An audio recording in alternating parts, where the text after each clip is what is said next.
Now, Syrians make up the largest group of foreign doctors in Germany. Around 6,000 now live and work here after fleeing the civil war in their homeland. After the fall of the Assad regime, the German government wants Syrian doctors to stay, saying their work has become indispensable for the healthcare system. This is a far cry from his work treating war injuries in the Syrian civil war. But in 2015, Ala Al-Daf left the Damascus hospital where he'd worked to come to Germany. Now a doctor on an emergency ward just east of Berlin, the 38-year-old treats very different injuries. Still, the German hospital now feels like home. It feels like a big family. That's what I needed, actually. And we have we experience a lot of things together, like emergencies. Some days are worse than others, some days are great. So that's what I like, this adrenaline rush I need also, and I get it here in addition to a great team, so I couldn't ask for more. Al-Daf is one of the around 6,000 Syrian doctors in Germany who work in hospitals or doctors' offices. Syrians make up the largest group of foreign doctors in the country. And now the sudden fall of the Assad regime has raised the question: what would happen to Germany's healthcare system if these doctors began returning to Syria? We have the same problem in almost all hospitals, where vacancies are difficult to fill because of demographic trends. We have an aging population, including among doctors, who are leaving the profession, and relatively few younger ones are coming in, which is why we are dependent on doctors from EU and non-EU countries. Al-Daf's hospital supervisor says he has become an essential member of her team. She says his experience back in war-torn Syria sets him apart. But if he returned, she would lose a valuable colleague and a friend. I don't think our health system could survive if all those colleagues from other countries would go back home. Even now, with all the Syrian doctors here in our hospitals, we're looking for colleagues. Al-Daf was overjoyed when he heard about the end of Assad's regime, but he says it's too early to tell whether he'll go back. I can tell you, I can assure you that me, like many other of Syrian people in Germany, not only doctors, but Syrians in general, long to go back to a home which is stable, where we can live like in peace and dignity. So if our home could provide that in the next few years, I think a lot of people would consider going back. Today, Al-Daf has German citizenship and says his place right now is in Germany doing the job he loves. But he is full of optimism for Syria's future and says he can't rule out going back one day. Let's bring in Kristine Lütke, member of the Bundestag's Health Committee. She's from the FDP party. Great to have you on DW News today. So we've just heard that clinics are warning that doctors from Syria are needed to keep the healthcare service running. So what would happen to Germany's health system if, say, Syrian doctors were to return to their country? Yes, good evening. I agree on that fact that it would be a great challenge for our hospitals and for our healthcare sectors if the Syrian doctors or the people who work in the care sector would leave right at the moment. So we already do suffer a significant shortage of skilled labor force in this area. So we do need to also give them a perspective. And there is already legislation that Syrians or other people from other countries who work and who earn their money and who are integrated may stay in Germany. But also we do have to give them a perspective, and we do have to ensure them that to encourage them to stay if they want to, because it's not being said. We heard it in the interview that all the highly qualified Syrian doctors who right now work as doctors in the hospitals actually do want to stay if the situation stabilizes in Syria. All right, so in order to give people, say, a perspective, is Germany then planning to provide any incentives then to encourage foreign doctors to actually stay in Germany? Well, we already do have legislation such as the Chancenaufenthalt, where people can decide to stay.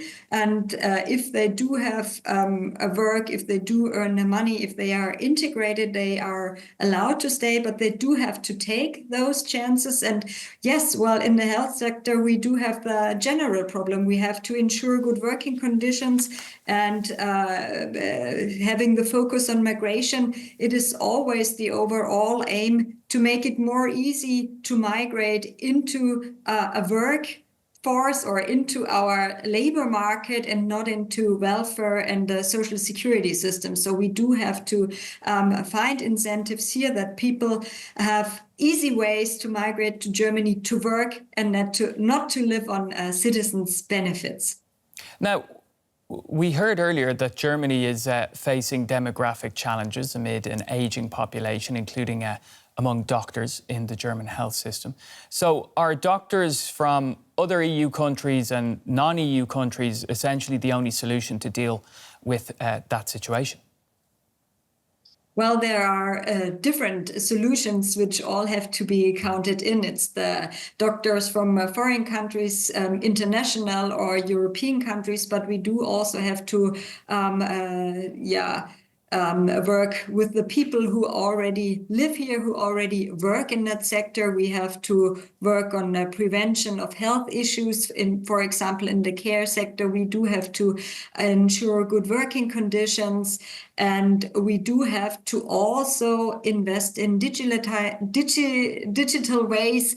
And we do have to,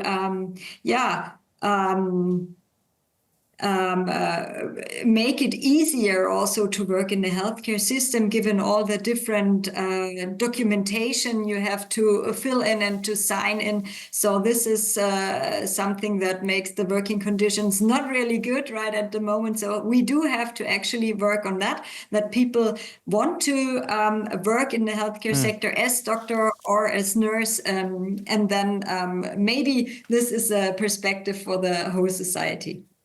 OK, we'll leave it there. Kristine Lütke, a member of the Bundestag's Health Committee and also a member of the FDP party. Oh, thank you. Jens Spahn is with me. He's the deputy leader of the CDU-CSU, the Conservatives in German Parliament. You're also a former minister of the Merkel administration. Your CDU-CSU has just published their election agenda. How will Germany feel different to the world stage, to its partners, but also to people who aim to come to Germany? What we do offer Germany is a political turnaround, that we bring back the German economy to growth, competitiveness. We are the second year in a row in a recession, so we really need to change that. We want to end illegal migration to Germany with refoulement at our borders in Germany, and then to have a European solution by that.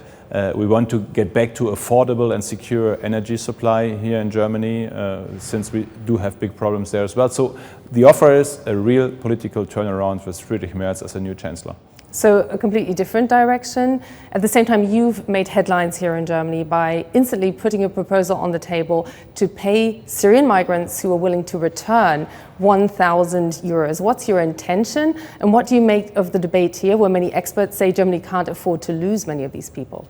First of all, we are very happy with many people in Syria, with the Syrian people, that this dictator, this manslaughtering dictator Assad is gone, has been overthrown, and that there is perspective for Syria now again.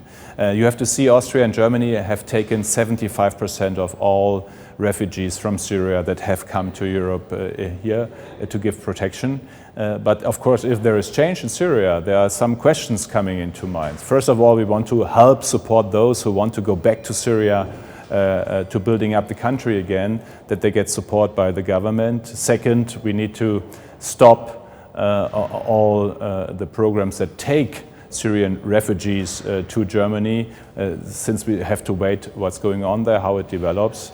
And of course, then we need to make a difference in the next weeks when we know more about the situation in Syria. Those who actually integrated, who pay for themselves and their families, who speak the language, who are part of our German society, they should get an offer to stay. But at the same time, those who do not need our protection anymore, they need to leave. You're also on the record for predicting that within the next 5 or 15 years, EU borders will be closed. Why? And is that actually the policy of your conservative CDU-CSU? You know, in general, we need to put an end to the message that is there in the world. Once you made it to the European Union, you can stay, almost for sure, and you get social benefits almost for sure from day on. And so actually, if we don't end that message, then we can't get to control over irregular migration. So stop at our borders with European border control implemented, with a third state solution that we give protection in a secure third state, and at the same time that we do have contingents for humanitarian aid, that we say if there is a crisis somewhere in the world, we have a certain number of people that we will and do support and get over to Europe, but in a selected way together with UNHCR and not in a way where almost only young men come without any control over our European borders. That would have to be European policy. Do you expect that you would have a majority for that, prospectively?